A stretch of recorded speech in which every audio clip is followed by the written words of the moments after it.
First letter. On turning over in my mind the contents of your last letters, I have put myself into great agony, not knowing how to interpret them, whether to my disadvantage, as you show in some places, or to my advantage, as I understand them in some others. Beseeching you earnestly to let me know expressly your whole mind as to the love between us two. It is absolutely necessary for me to obtain this answer, having been for above a whole year stricken with the dart of love, and not yet sure whether I shall fail of finding a place in your heart and affection, which last point has prevented me for some time past from calling you my mistress. Because if you only love me with an ordinary love, that name is not suitable for you, because it denotes a singular love, which is far from common. But if you please to do the office of a true loyal mistress and friend, and to give up yourself body and heart to me, who will be, and have been, your most loyal servant, if your rigour does not forbid me, I promise that not only the name shall be given you, but also that I will take you for my only mistress, casting off all others besides you out of my thoughts and affections, and serve you only. I beseech you to give an entire answer to this my rude letter, that I may know on what and how far I may depend. And if it does not please you to answer me in writing, appoint some place where I may have it by word of mouth, and I will go thither with all my heart. No more, for fear of tiring you. Written by the hand of him who would willingly remain yours, H.R. Second letter. Though it is not fitting for a gentleman to take his lady in the place of a servant, yet complying with your desire, I willingly grant it you, if thereby you can find yourself less uncomfortable in the place chosen by yourself than you have been in that which I gave you. Thanking you cordially that you are pleased still to have some remembrance of me. Henry R. Third letter. Although, my mistress, it has not pleased you to remember the promise you made me when I was last with you, that is, to hear good news from you, and to have an answer to my last letter. Yet it seems to me that it belongs to a true servant, seeing that otherwise he can know nothing, to inquire the health of his mistress, and to acquit myself of the duty of a true servant, I send you this letter, beseeching you to apprise me of your welfare, which I pray to God may continue as long as I desire mine own. And to cause you yet oftener to remember me, I send you, by the bearer of this, a buck killed late last night by my own hand, hoping that when you eat of it you may think of the hunter. And thus, for want of room, I must end my letter, written by the hand of your servant, who very often wishes for you instead of your brother. H.R. Fourth letter. My mistress and friend, my heart and I surrender ourselves into your hands, beseeching you to hold us commended to your favour, and that by absence your affection to us may not be lessened, for it were a great pity to increase our pain, of which absence produces enough and more than I could ever have thought could be felt, reminding us of a point in astronomy, which is this: the longer the days are, the more distant is the sun, and nevertheless the hotter. So it is with our love, for by absence we are kept at distance from one another, and yet it retains its fervour, at least on my side. I hope the like on yours, assuring you that on my part the pain of absence is already too great for me, and when I think of the increase of that which I am forced to suffer, it would be almost intolerable, but for the firm hope I have of your unchangeable affection for me. And to remind you of this sometimes, and seeing that I cannot be personally present with you, I now send you the nearest thing I can to that, namely my picture set in a bracelet, with the whole of the device, which you already know, wishing myself in their place, if it should please you. This is from the hand of your loyal servant and friend, H.R.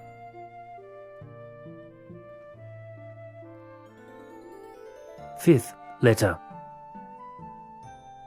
For a present so beautiful that nothing could be more so, considering the whole of it, I thank you most cordially, not only on account of the fine diamond and the ship in which the solitary damsel is tossed about, but chiefly for the fine interpretation and the too humble submission which your goodness hath used towards me in this case.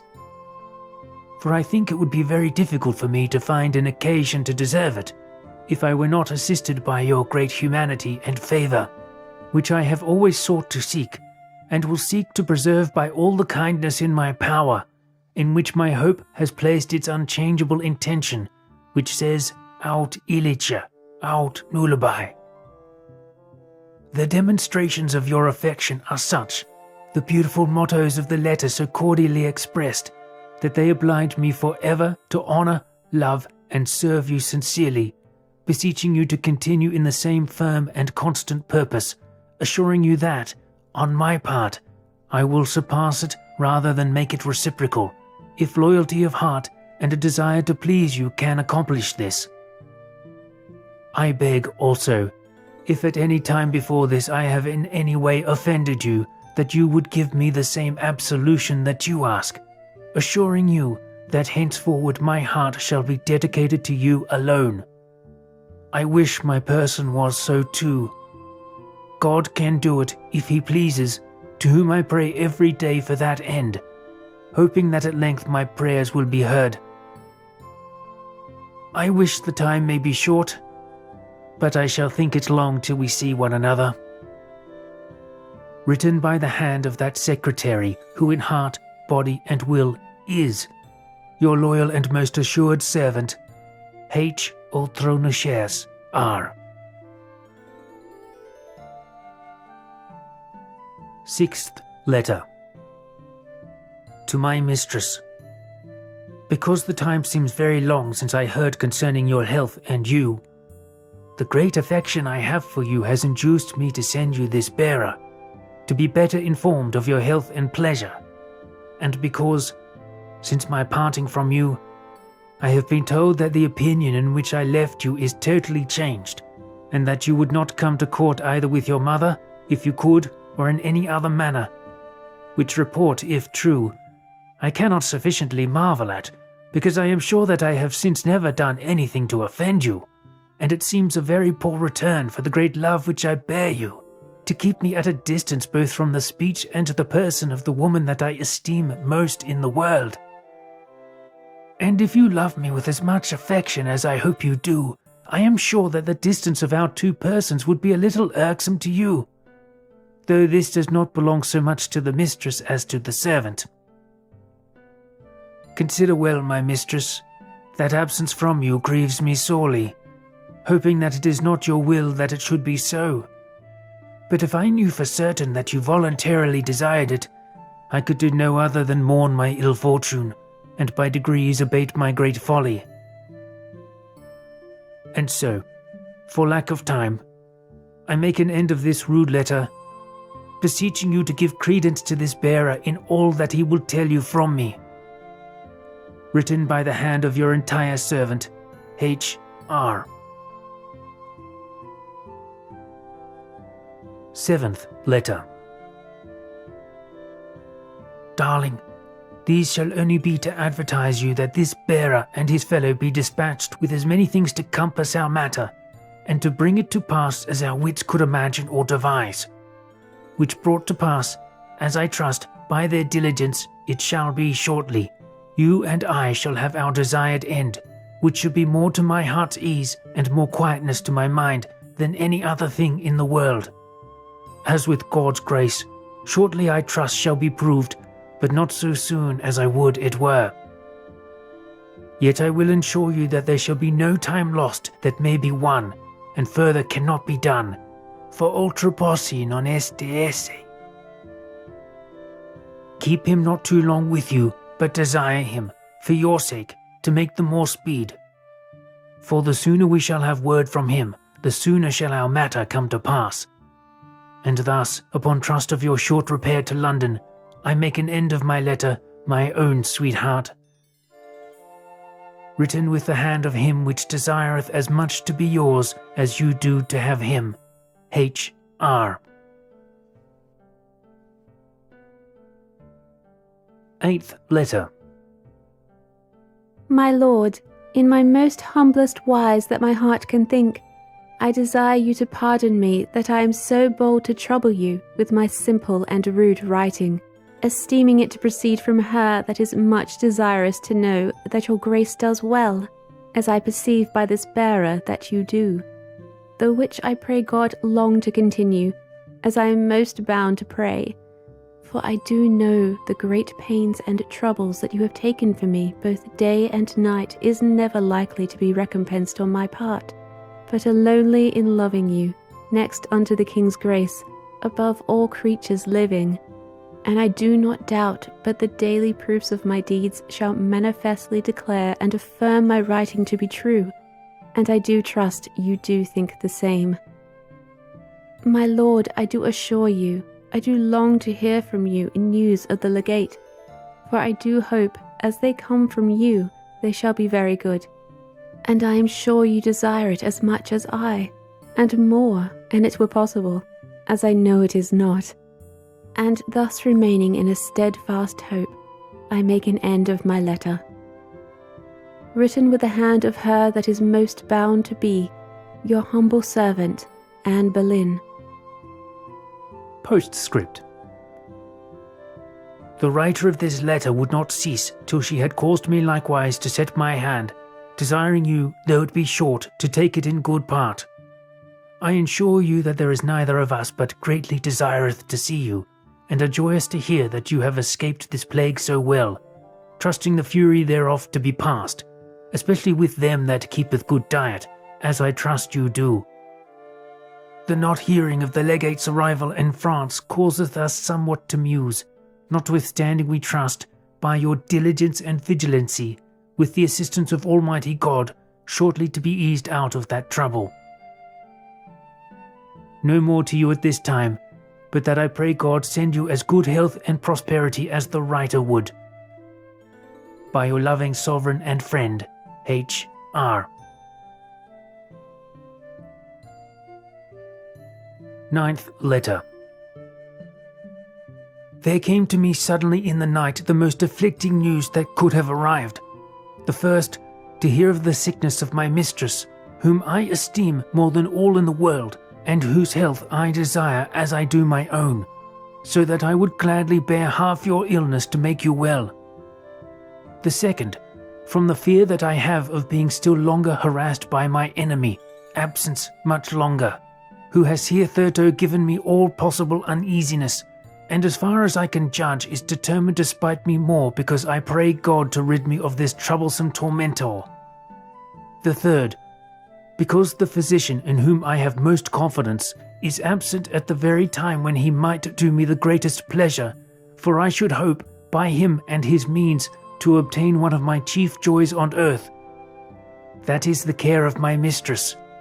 Yet for want of him I send you my second, and hope that he will soon make you well. I shall then love him more than ever.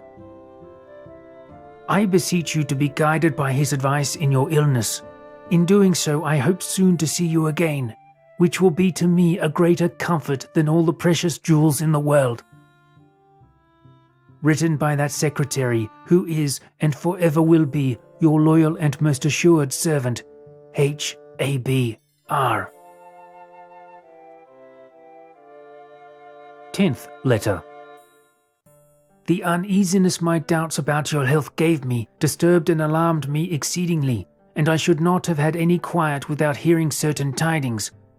But now, since you have as yet felt nothing, I hope and am assured that it will spare you, as I hope it is doing with us.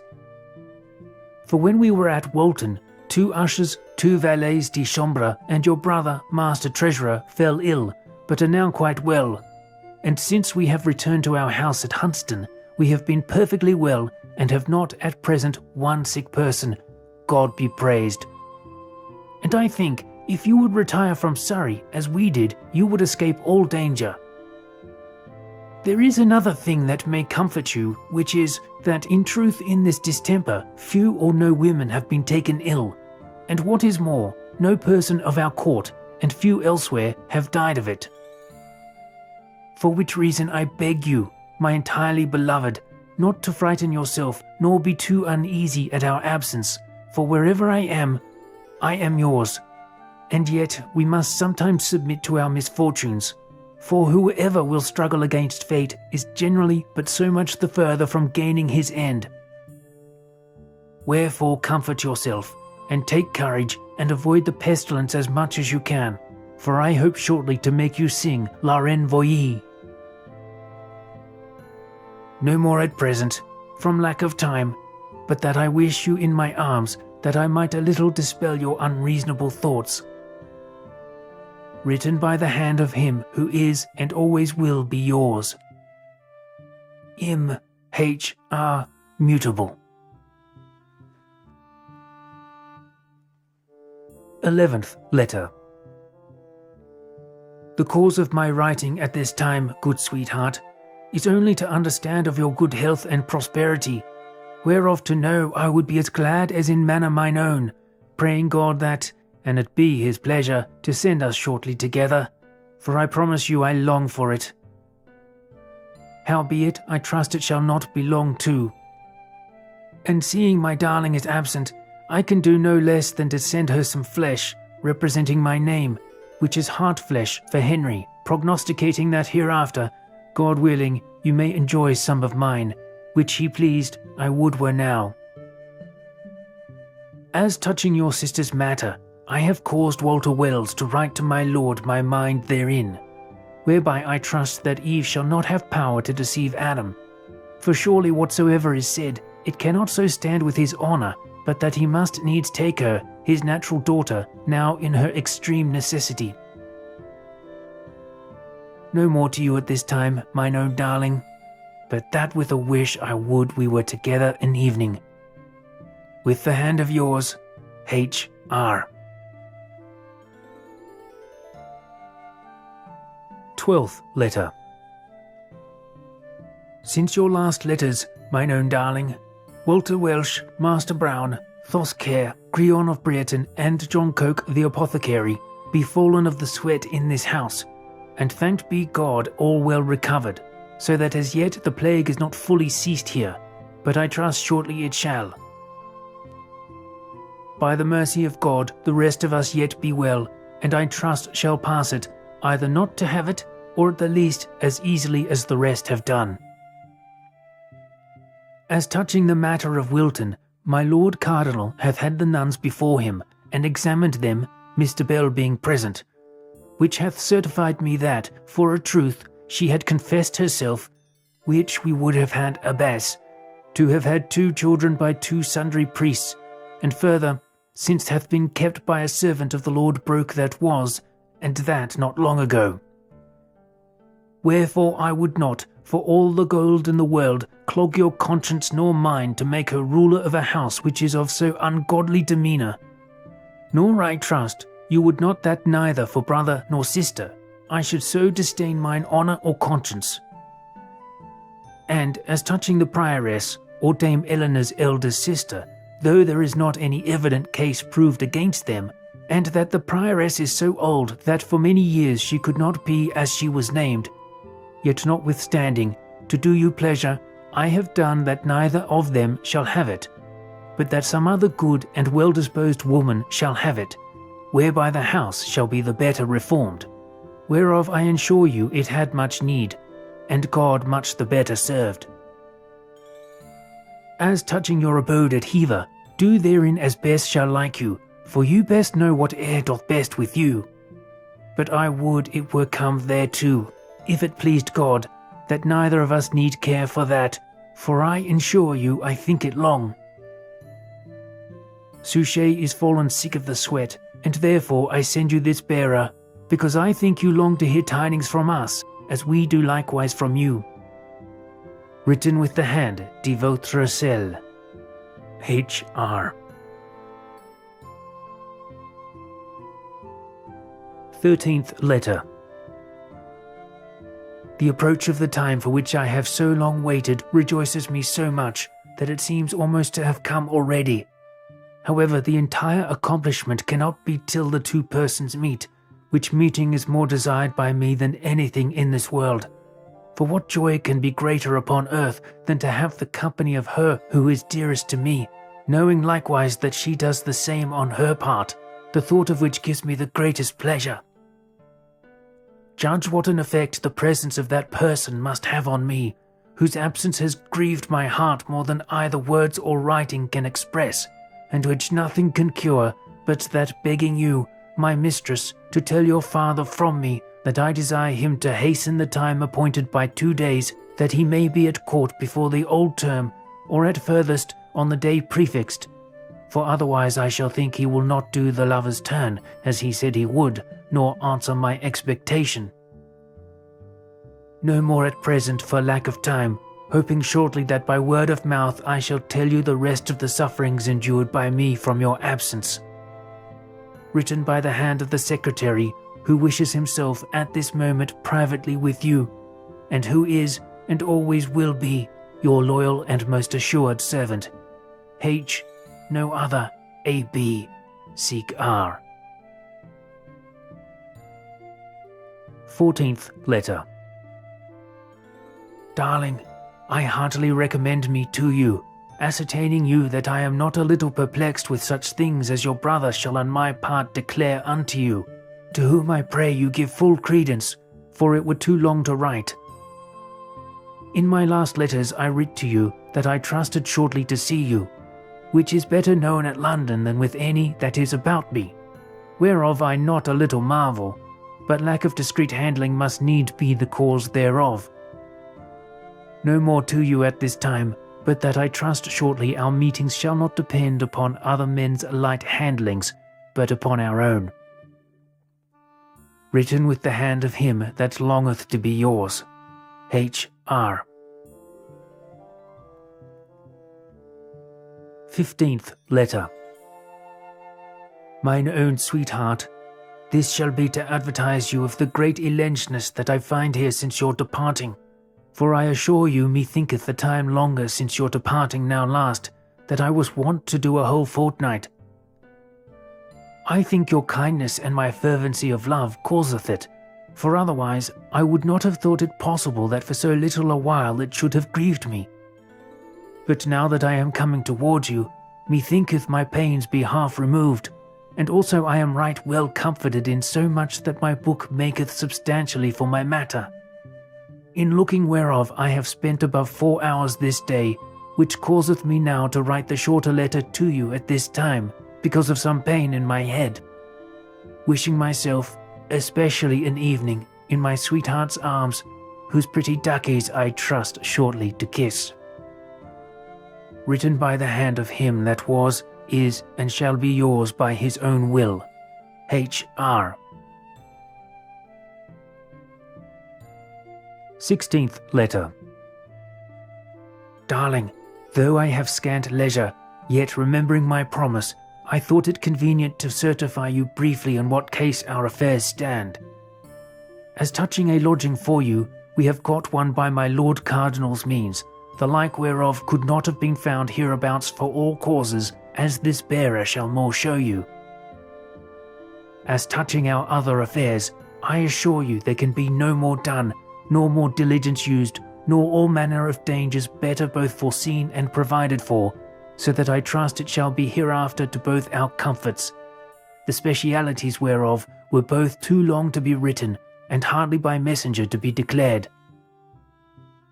Wherefore, till you repair hither, I keep something in store, trusting it shall not be long to, for I have caused my lord, your father, to make his provisions with speed. And thus, for lack of time, darling, I make an end of my letter, written with the hand of him which I would were yours, H. R.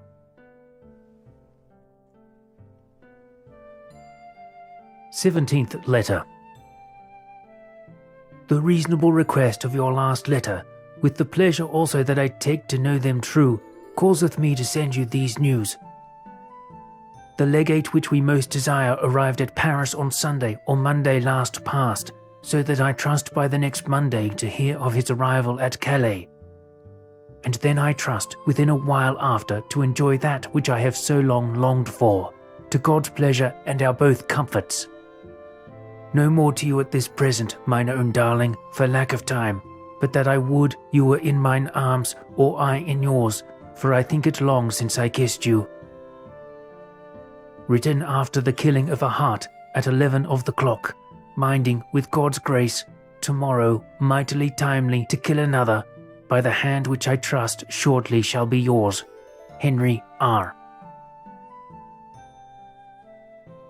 18th letter.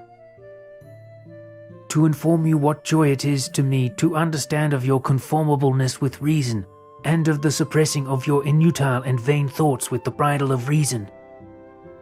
I assure you all the good in this world could not counterpoise for my satisfaction the knowledge and certainty thereof. Wherefore, good sweetheart, continue the same, not only in this, but in all your doings hereafter. For thereby shall come, both to you and me, the greatest quietness that may be in this world. The cause why the bearer stays so long is the business I have had to dress up gear for you, and which I trust ere long to cause you occupy. Then I trust to occupy yours, which shall be recompense enough to me for all my pains and labour. The unfeigned sickness of this well-willing legate doth somewhat retard his access to your person, but I trust verily, when God shall send him health, he will with diligence recompense his demur. For I know well where he hath said, touching the saying and bruit that he is thought imperial, that it shall be well known in this matter that he is not imperial. And thus, for lack of time, sweetheart, farewell. Written with the hand which fain would be yours, and so is the heart, R. H.